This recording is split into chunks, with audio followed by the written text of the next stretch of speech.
بس ہم نے یہ دیکھنا ہے کہ امام علی مقام کو یزید کے مقابلے میں کیوں آنا پڑا، اور وہ بندہ جس کی مدینہ میں پیدائش ہوئی، جس کی والدہ مزار انوار جنت البقیع مدینہ شریف میں موجود ہے، جس کے بھائی امام حسن مجتبیٰ کا روضہ پاک تربت پاک جنت البقیع مدینہ شریف میں موجود ہے، جس کے نانا جان سنہری جاریہ گنبد خضرا اور تربت انور مدینہ شریف میں موجود ہے۔ اس حسین کو آخر کیا مجبوری تھی مدینے کی بہاریں چھوڑ کر پہلے مکہ اور پھر مکہ کا امن و سکون چھوڑ کر کربلا کی اس تپتے ہوئے صحرا میں وہ عسکر لے کے چلا جاتا ہے، وہ اکبر سکڑ میں جوان لے کے جاتا ہے، وہ قاسم صاحب حسن جمال کا پینکر بھتیجا لے کے جاتا ہے، وہ عباس صاحب جیسا وفادار بھائی کربلا کے میدان میں لے کے جاتا ہے۔ کون سی ایسی مجبوری تھی جس نے حسین کو کربلا میں جانے پر آمادہ کر دیا، اور جس کے بعد حسین کے لیے کربلا میں جانے کے علاوہ کوئی چارہ نہیں تھا، کیا وجہ تھا؟ تو دوستان محترم ایک بات ذہن میں رکھیں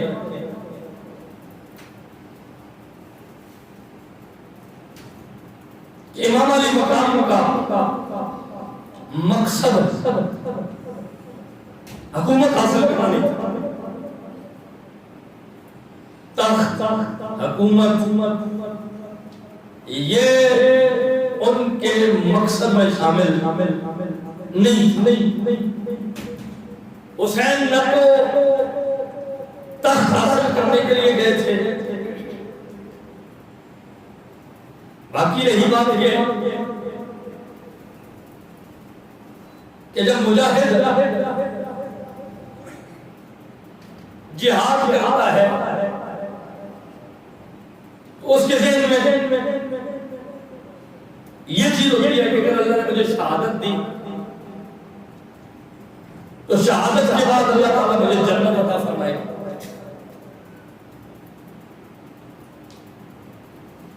اگر میں غازی بن کے لوٹا تو مال غنیمت بھی آئے گا اور اللہ کی طرف سے میری بخشش کا اعلان بھی کر دیا جائے گا۔ اگر بندہ ہجرت کرتا ہے تو اس کا مقصود یہ ہوتا ہے کہ رب اور رسول راضی ہوں گے، اور جب رب اور رسول راضی ہو گئے تو اللہ تعالیٰ جنت کے سارے دروازے کھول دے گا۔ کیا حسین کا مقصد حکومت تھا؟ جواب ملتا ہے نہیں۔ حسین کی ہجرت کا مقصد مدینہ چھوڑ کر مکہ چھوڑ کر کربلا میں آنا جنت کی حرکت تھا؟ جواب ملتا ہے نہیں۔ کربلا کے میدان میں 3 دن تک بھوکا پیاسا رہنا جنت کے لیے تھا؟ جواب ملتا ہے نہیں۔ بھائی بھتیجے بھانجے دودھ پیتے بچے قربان کر دینا مقصد جنت کا اصول تھا؟ جواب ملتا ہے نہیں۔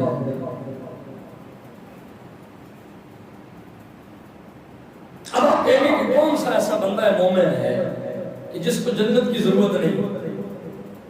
آپ کہتے ہیں کہ کربلا میں حسین کے جانے کا مقصد جنت نہیں تھا، اصغر اکبر اونو محمد قاسم عباس کو کٹا کر جنت کا حصول مقصد نہیں تھا، تو اگر جنت کا مقصد بھی نہیں تھا، مال دولت بھی مقصد نہیں تھا، اقتدار کرسی بھی مقصد نہیں تھا، تو پھر حسین کا مقصد کیا تھا؟ بھائی جنت اس کا مقصد ہوتا ہے جس کے پاس پہلے جنت نہ ہو. آپ اور میں گناہگار ہیں، ہم جنت کے طالب ہیں، عبادت کرتے ہیں اس لیے کہ اللہ جنت دے دے گا، نماز پڑھتے ہیں، روزہ رکھتے ہیں، حج زکات ہیں، سب کچھ کرتے ہیں کہ اللہ تعالیٰ جنت دے گا. لیکن حسین کو ابھی سننے بلوغت کو نہیں پہنچا، حسین پر ابھی نمازیں لازم نہیں ہوئی، حسین پر ابھی روزے لازم نہیں ہوئے، حسین ابھی شریعت کا مکلف نہیں بنا، تو اس سے پہلے مولا نے اعلان کر دیا تھا ان الحسن والحسین سیدا شباب اہل الجنہ، کہ میرا حسن بھی میرا حسین بھی جنتی جوانوں کا سردار ہے. وہ صرف جنتی نہیں بلکہ جنت کے سردار بن گئے تھے. تو حسین تو مدینہ میں رہ کے ہی جنت کا سردار بن گیا تھا، حسن تو مدینہ میں رہ کے ہی جنت کا سردار بن گیا تھا. قاسم و اکبر و اونو محمد وہ تو مدینہ میں رہ کر ہی جنتی تھے. جب وہ مدینہ میں رہ کر جنتی تھے تو پھر کربلا میں حسین کیا کرنے کے لیے گیا تھا؟ جنت تو اسے مدینے میں حاصل تھی، جنت تو اسے نانا کے قدموں میں حاصل تھی. پھر اکبر کو کٹانے کا مقصد کیا؟ پھر اونو محمد کی قربانی کا مقصد کیا؟ پھر عباس کے بازو کٹوانے کا مقصد کیا؟ پھر 3 دن تک کربلا کے اندر پیاسا بھوکا رہنے کا مقصد کیا؟ جب حسین مدینہ میں صرف جنتی نہیں جنت کا سردار تھا، بلکہ حسین مدینہ میں جسے چاہتا تھا جنت کا حقدار بنا بھی دیتا تھا. صرف جنتی نہیں، ایک تو تھا نا بندہ صرف خود کسی چیز کا مالک ہو، وہ صرف خود مالک نہیں تھا، وہ جنت کا سردار تھا، مالک و مختار تھا، اس کی مرضی تھی، جسے چاہتا جنت عطا فرماتا. تو پھر مدینہ بنا کے جو جنت کا سردار ہو اسے مدینہ کیوں چھوڑنا پڑا؟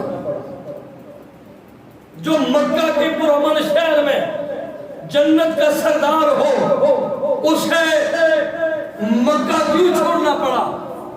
تو جواب آپ کے ذہن میں بھی آ گیا، میرے ذہن میں بھی آ گیا کہ حسین کربلا میں جنت کو لینے نہیں گیا تھا، کیونکہ وہ تو جنت کا سردار تھا.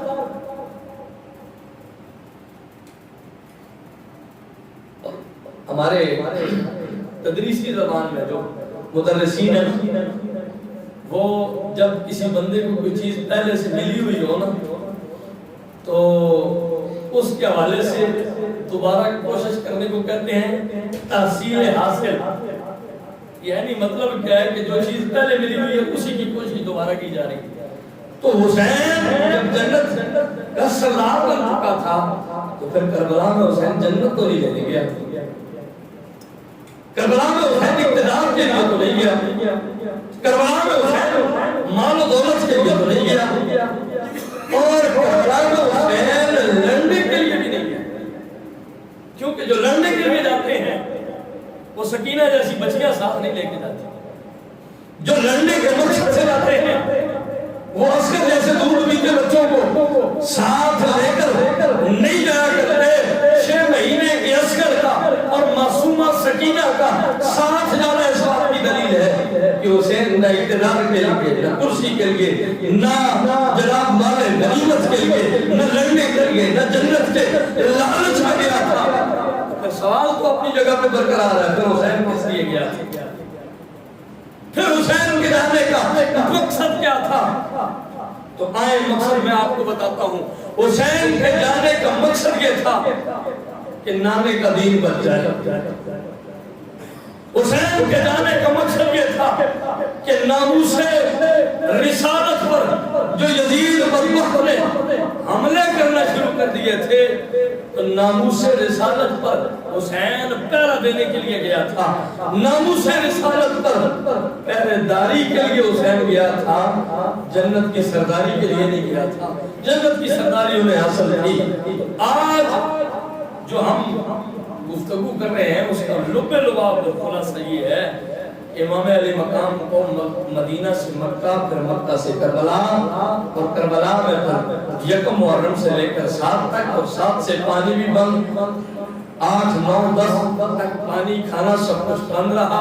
پھر اکبر، قاسم، اولو محمد، علی اکبر اور یہ سارے جوان قربان کر دیے۔ یہ سب کچھ کرنے کے بعد امام علی مقام کا مقصد سے اتنا تھا کہ یزید نے جو عزت رسول پر حملے کیے ہیں نا، یزید جو ناموس رسالت پر ڈاکے ڈال رہا ہے، یزید نے جو عزت رسول کو تار تار کرنا شروع کر دیا ہے، حسین عزت رسول کا پہرے دار بن کے گیا تھا، حسین عزت رسول کا محافظ بن کے گیا تھا، حسین تحفظ ناموس رسالت کے لیے گیا تھا کربلا کے اندر، حسین تحفظ ناموس قرآن کے لیے گیا تھا کربلا کے اندر، حسین دین اسلام کی سر بلندی کے لیے گیا تھا کربلا کے اندر۔ اور حسین نے دنیا کو بتا دیا کہ اگر نانے کی عزت پر پہرا دینے کی بات آ گئی تو حسین اکبر نہیں دیکھے گا، حسین قاسم نہیں دیکھے گا، حسین اولو محمد نہیں دیکھے گا، حسین علی اصغر، علی اکبر نہیں دیکھے گا، حسین عباس جیسے وفادار بھائی نہیں دیکھے گا، بھتیجے ہو، بھانجے ہو، بیٹے ہو، وفادار دوست ہو، حسین سب کچھ قربان کرے گا، لیکن نانے کی ناموس پر پہرا ضرور دے گا، قرآن کی عزت و ناموس پر پہرا ضرور دے گا۔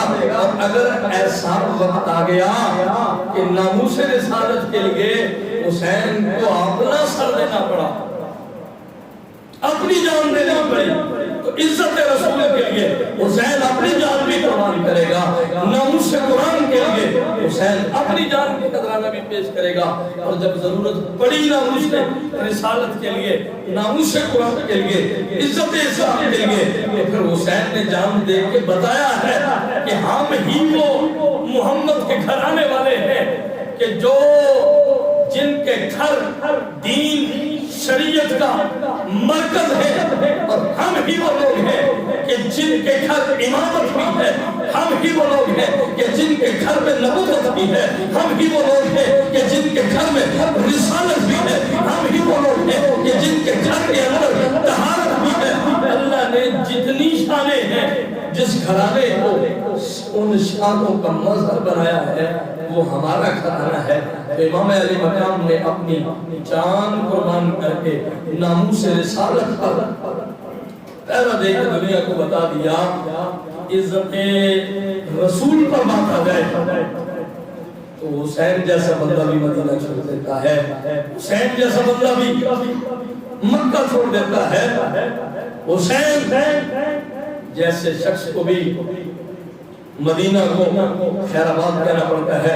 دوستان محترم، آپ اگر یزید کا کردار دیکھیں، اس کی عیاشیاں دیکھیں، اس کی بد کرداریاں دیکھیں، آپ کے سامنے بات آ جائے گی کہ امام علی مقام کو کیوں جانا پڑا، اور گئے اس لیے کیونکہ یہ ہر بندے کے بس کی بات نہیں۔ یزید بہت بڑا جابر تھا، بہت بڑا ظالم تھا، اور اتنے بڑے ظالم سے ٹکر لینا ہر بندے کے بس کی بات نہیں ہے۔ ادیب رائے کو میں نے بڑی کمال کی بات کی، اس نے کہا آل نبی کا کام تھا، آل نبی ہی کر گئے۔ مطلب کیا؟ انہوں نے کہا یہ ہر بندے کے بس کی بات نہیں تھی، آل نبی کا کام تھا، آل نبی ہی کر گئے۔ کوئی نہ لکھ سکتا ادیب ایسی کتاب ریت پر، اور نہ جو کچھ حسین کر کے چلا گیا ہے، نہ پہلوں میں کسی نے کیا ہے، نہ بعد میں کوئی لکھ سکتا ہے۔ یہ حسین کا کام تھا، حسین نے ہی کیا ہے، ناموس رسالت پر پہرا بھی دیا ہے، ناموس قرآن پر بھی پہرا دیا ہے، ناموس دین اسلام پر بھی پہرا دیا ہے۔ تو یہ بات اظہر من الشمس ہے کہ جب بھی جس وقت بھی کسی یزید نے عزت رسول پر حملہ کرنے کی کوشش کی اور نفوس رسالت پر ڈاکہ ڈالنے کی کوشش کی، یا حسین کھڑا ہوا ہے یا حسین کے غلام کھڑے ہوئے ہیں۔ دوستان محترم، بات کرنے کا مقصد یہ ہے کہ آج ہم اس دور میں ان حالات سے گزر رہے ہیں جب ہمارے ٹی وی چینلز کے اوپر والی کائنات صلی اللہ علیہ وآلہ وسلم کے خاکے بنا کر شائع کیے جا رہے ہیں، حضور کی خاکے بنائے جا رہے ہیں۔ پہلے ہم ان کافروں کی مذمت کیا کرتے تھے، وہ بیرون ملک بناتے تھے، حکمرانی بھی کافروں کی اور بنانے والے کردار بھی کافر تھے، لیکن اب ہمارے ملک کے اندر ہمارے ٹی وی چینلز پر اگر کوئی مصطفیٰ کے خاکے بنائے، کوئی حضور کے خاکے بنا کر شائع کرے، آپ اب اس چیز سے واقف ہوں گے کہ این 10 محرم والے دن، جس دن 10 محرم شہدائے کربلا کی شہادت کا دن تھا، اس دن مشہور و معروف ٹی وی چینل جیو نے حضور کریم نبی صلی اللہ علیہ وآلہ وسلم کے خاکے شائع کیے ہیں۔ یہ ظلم کی انتہا نہیں کہ جو دن نواز رسول کی شہادت کا ہے، ہر چینل پر ہر جگہ پر حضور کی عزت پر پہرے داری کی بات ہو رہی ہے، ہر جگہ پر حسین کی منقبتیں پڑھی جا رہی ہیں، حسین کی شان بیان کی جا رہی ہے، یزید کو لعن کیا جا رہا ہے۔ وہاں ایک چینل اگر اٹھ کر حضور کے خاکے شائع کرنا شروع کر دے تو پھر کیا خیال ہے کہ یہ بات قابل برداشت ہے؟ نہیں، یہ بات کل بھی قابل برداشت نہیں تھی، یہ بات آج بھی قابل برداشت نہیں ہے۔ یہ بات ذہن کے اندر رکھیں کہ امام علی مقام کا میدان کربلا کے اندر آنے کا جو مین مقصد تھا، میں نے آپ کو بتا دیا کہ نہ تخت کا حصول تھا، نہ جنت کی سرداری تھی، وہ پہلے ہی مل چکی تھی، نہ مال و دولت تھا، نہ حسین لڑنے کے لیے آئے تھے، تو پھر حسین کس لیے آئے؟ جواب ملتا ہے کہ حسین ناموس اسلام پر پہرا دینے کے لیے آئے، حسین ناموس قرآن پر پہرا دینے کے لیے آئے، حسین عزت رسول کا دفاع کرنے کے لیے آئے۔ وجہ کیا ہے؟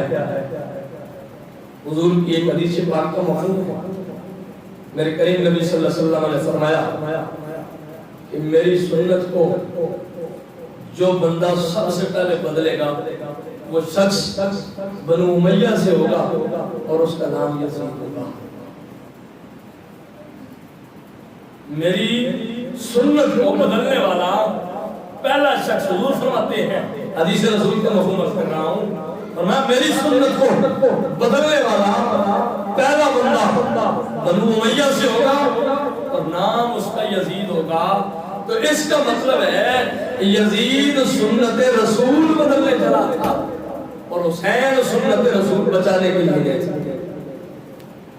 حسین اقتدار کے لیے نہیں، مال و دولت کے لیے نہیں، کرسی کے حصول کے لیے نہیں، مال غنیمت کے لیے نہیں، جنت کے حصول کے لیے نہیں، کیونکہ جنت کی سرداری مدینے میں مل چکی ہے، اعلان ہو چکا ہے ان الحسن والحسین سیدہ شباب اہل الجنہ، کہ حسن بھی جنتی جوانوں کا سردار ہے، حسین بھی جنتی جوانوں کا سردار ہے۔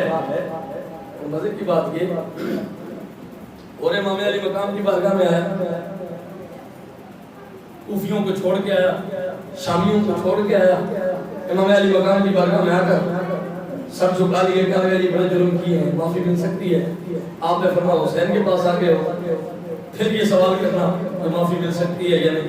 یہ تو اس نبی کا نواسہ ہے کہ جس نے بڑے بڑے کافروں کو معاف کر دیا ہے، تو پھر بھی کلمہ پڑھتا ہے۔ انہوں نے کہا مجھے کچھ بشارت دے دیں۔ آپ نے فرمایا تیرا نام کیا ہے؟ اس نے کہا جی میرا نام ہو ہے۔ فرمایا دنیا میں بھی آزاد ہے، مرنے کے بعد بھی اللہ تعالیٰ جو ہے ہم سے آزاد ہے۔ اگر مقصد جنت ہوتا وہ تو حسین اپنی شہادت سے پہلے اور کو جنت کا حقدار بنا رہے ہیں، وہ تو حسین کے بعد پہلے سے موجود ہے. تو حسین جنت کے لیے، اقتدار کے لیے، کرسی کے لیے، مال غنیمت کے لیے نہیں. حسین عزت رسول جس سنت کو یزید بدلنا چاہتا تھا اس سنت کے نقشے کو حسین برقرار رکھنے کے لیے کربلا گئے. اور یہ بات ذہن میں اندر رکھیں کہ اس دور کے یزید کے ساتھ حسین نے ٹکر اس لیے لی تھی کہ وہ ناموس رسالت پر حملہ آور ہو چکا تھا. اور ہر دور کے اندر حسین کے غلاموں نے اور حسینی کردار رکھنے والوں نے ہر دور کے یزید سے ٹکر اس لیے لی ہے کہ جب بھی انہوں نے ناموس رسالت پر حملہ کرنے کی کوشش کی کوئی نہ کوئی حسینی کردار کا مالک کھڑا ہوا ہے اور اس نے حسینی ہونے کا حق ادا کیا. تو یہ بات ذہن کے اندر رکھیں، کل کا اگر یزید سنت رسول کو بدلنے کی کوشش کرے، حسین کھڑے ہو کے بتاتے ہیں کہ جان دی جا سکتی ہے، سنت رسول کو بدلنے نہیں دیا جا سکتا. ناموس قرآن پر حملہ نہیں ہونے دیا جا سکتا، اسلام کی عزت پر حملہ نہیں ہونے دیا جا سکتا. حسینی کردار کا مالک وہ شخص ہوگا اور اس کو حسینی مانا جائے گا، اس کو نہیں مانا جائے گا جو محفلیں بڑی اچھی پڑھتا، اس کو نہیں حسینی مانا جائے گا کہ جو فنکاری اور اداکاری بڑی اچھی کرتا ہے، اس کو نہیں حسینی اچھا مانا جائے گا کہ جو کربلا اچھی بیان کر کے رلاتا اچھا ہے. حسینی اس کو مانا جائے گا کہ جس طرح کل حسین نے یزید سے ٹکر لے کر سنت رسول کا دفاع کیا تھا، ناموس قرآن کا دفاع کیا تھا، عزت اسلام کا دفاع کیا تھا، حسینی اس کو مانا جائے گا جو آج کے دور میں بھی عزت رسول کا بھی دفاع کرے گا، ناموس قرآن کا بھی دفاع کرے گا اور عزت اسلام کا بھی دفاع کرے گا.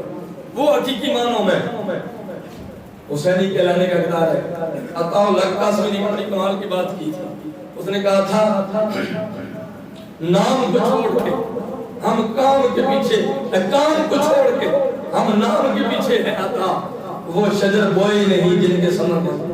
اور میں ہر بندہ اپنا نام بنانے کے چکر میں ہے، ہر بندہ اپنی واہ واہ بلے بلے کے چکر میں ہے.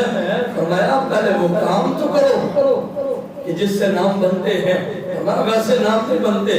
حسین کو دنیا آج سلام اس لیے کرتی ہے کہ حسین نے عزت رسول کا طلب کرتا ہے، حسین ناموس رسالت کا وفادار رہا ہے، حسین عزت قرآن پر پہرے دار رہا ہے.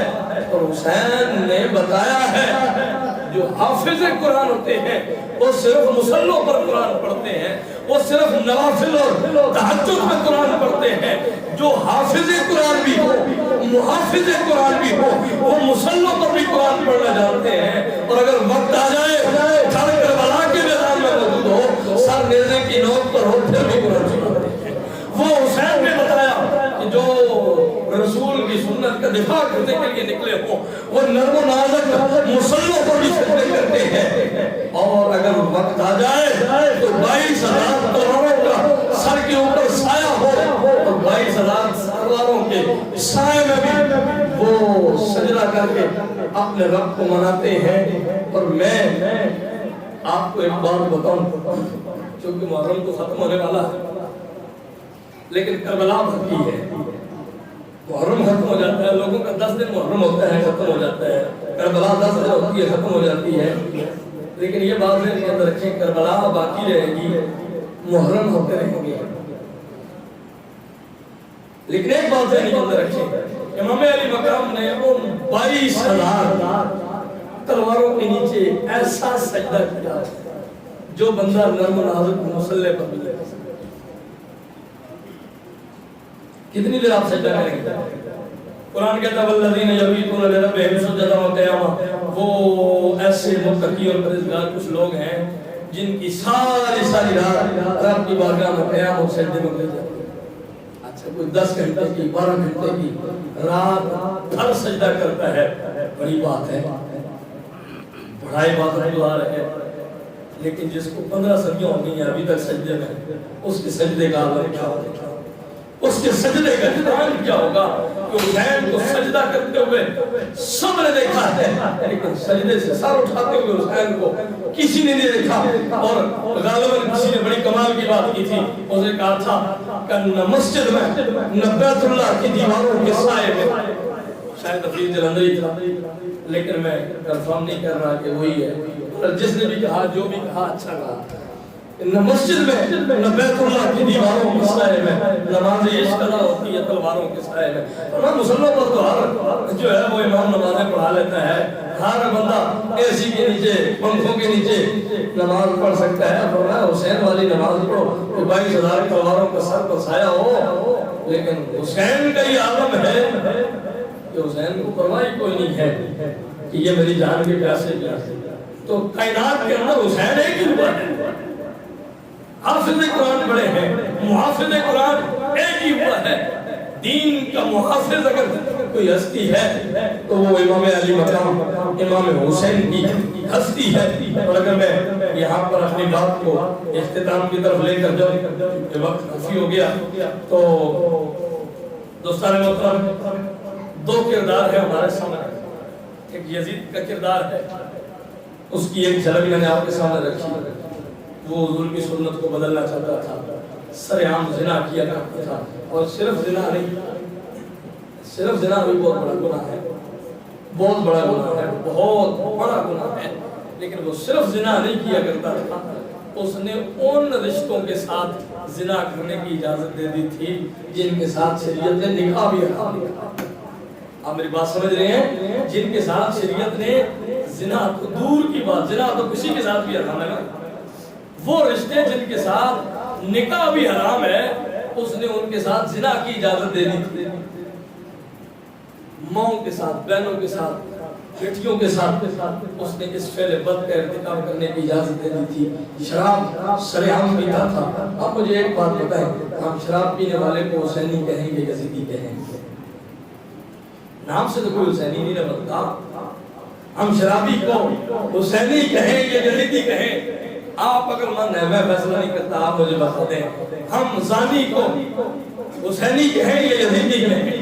ہم سود کھانے والے کو، رشوت خوروں کو، ماں بہنوں بیٹیوں کا حق دبانے والوں کو حسینی کہیں یا یزیدی کہیں؟ ہم جس کے سامنے اس کی بیوی، اس کی بیٹی، اس کی بہن سر سے دوپٹہ اتار کر بازار میں پھر رہی ہے، ہم اس کو حسینی کہیں یا یزیدی کہیں جو حسین جاتے ہوئے بھی زینب کے سر پر دوپٹہ دے کے جا رہا ہے کہ میری بہن کے دار جو بھی ہو جائے میرے سر سے دوپٹہ نہیں اترنا چاہیے؟ ہم ان لوگوں کو کیا کہیں؟ دوستان محترم، امام علی مقام کی یزید کے ساتھ کوئی ذاتی لڑائی کوئی نہیں تھی، دین اسلام کا مسئلہ تھا۔ اور کسی کہنے والے نے بڑی کمال کی بات کی کہ یزید نقشہ جور و جفا بناتا ہے، یزید نقشہ جور و جفا بناتا ہے، حسین اس میں خط کربلا بناتا ہے، حسین اس میں خط کربلا بناتا ہے۔ اور یزید موسم عشیاء کا لا علاج مرض، یزید موسم عشیاء کا لا علاج مرض، حسین خاک کو خاک جلوہ بناتا ہے۔ اور یزید کاہے کثافت کی دولتی بنیاد، حسین حسن کی حیرت سرا بناتا ہے۔ اور یزید تیز ہواؤں سے جوڑ توڑ میں گم، حسین سر پہ پہن کے ردا بناتا ہے۔ اور یزید لکھتا ہے تاریخیوں کو خط دن بھر، حسین شام سے پہلے دیا بناتا ہے، اور حسین شام سے پہلے دیا بناتا ہے۔ یزید آج بھی بنتے ہیں لوگ کوشش سے، کوئی رشوت لے کر، کوئی سود لے کر، کوئی زنا کر کے، کوئی چوری کر کے، کوئی جھوٹ بول کے، کوئی مصطفیٰ کی سنتوں کی مخالفت کر کے، کوئی ناموس رسالت پر حملہ کر کے، کوئی مصطفیٰ کے خاکے بنا کر یزید بنتے ہیں آج بھی لوگ کوشش سے۔ حسین خود نہیں بنتے، حسین خدا بناتا ہے۔ تو فرمایا کہ حسین پر کیسے بنتا ہے حسین؟ میں بات کو ختم کر رہا ہوں، انشاءاللہ اگلا جمعہ آخری کربلا کے صبر کے حوالے سے بات ہوگی، پھر واپسی پر بات کربلا کے حوالے سے کریں گے۔ کہ حسین کیسے بنتا ہے، نہ پوچھ کیسے کوئی شاہ مشرقین بنا، نہ پوچھ کیسے کوئی شاہ مشرقین بنا، بشر کا ناز نبوت کا نور عین بنا، علی کا خون، تین چیزوں کا ذکر آئے گا، علی کا خون، لعاب رسول، شیر بطول ملے جب یہ ادا سے پھر حسین بنا۔ فرمایا ویسے حسین نہیں بنتے، ماں فاطمہ جیسی ہو، نانا نبیوں کا سردار ہو اور بابا علی جیسا ہو، پیدا ہونے والا بیٹا یا پھر حسن بنتا ہے یا حسین بنتا ہے۔ اور آپ دکھائیں نا مجھے، میں آپ کو بتا کیسے نہیں کہ ایسا نہیں ہو سکتا، مجھے بتائیں مولا علی کے بیٹے اور بھی تو ہیں، غازی عباس ہے نا مولا علی کے بیٹے، بھئی ہے نا، کوئی شک تو نہیں ہے، غازی عباس مولا علی کے بیٹے ہیں، حضرت محمد بن حنفیہ مولا علی کے بیٹے ہیں، حضرت ابو بکر بن علی مولا علی کے بیٹے ہیں، حضرت عمر بن علی مولا علی کے بیٹے ہیں، حضرت عثمان بن علی مولا علی کے بیٹے ہیں۔ یہ سارے علی کے بیٹے ہو کر بھی کوئی حسن جیسا نہیں ہے، کوئی حسین جیسا نہیں ہے۔ کیوں؟ وجہ کیا ہے؟ ان کے پاس بابا علی تو ہے لیکن ماں فاطمہ جیسی نہیں ہے، نانا نبی جیسا نہیں ہے۔ اس لیے حسن و حسین تب بنے گے جب نانا نبی ہو اور ماں سیدہ طیبہ طاہرہ فاطمہ بطول ہو اور بابا علی ہو، تو پھر بیٹھیا حسن بنتا ہے یا حسین بنتا ہے۔ دعا کریں اللہ تعالیٰ ہمیں نام حسین لینے کے ساتھ ساتھ ذکر حسین کرنے کے ساتھ ساتھ جو امام علی مقام کا کردار ہے اس کردار کو اللہ تعالیٰ اپنانے کی توفیق عطا فرمائے۔ یا زندہ صحبت باقی وما علیہ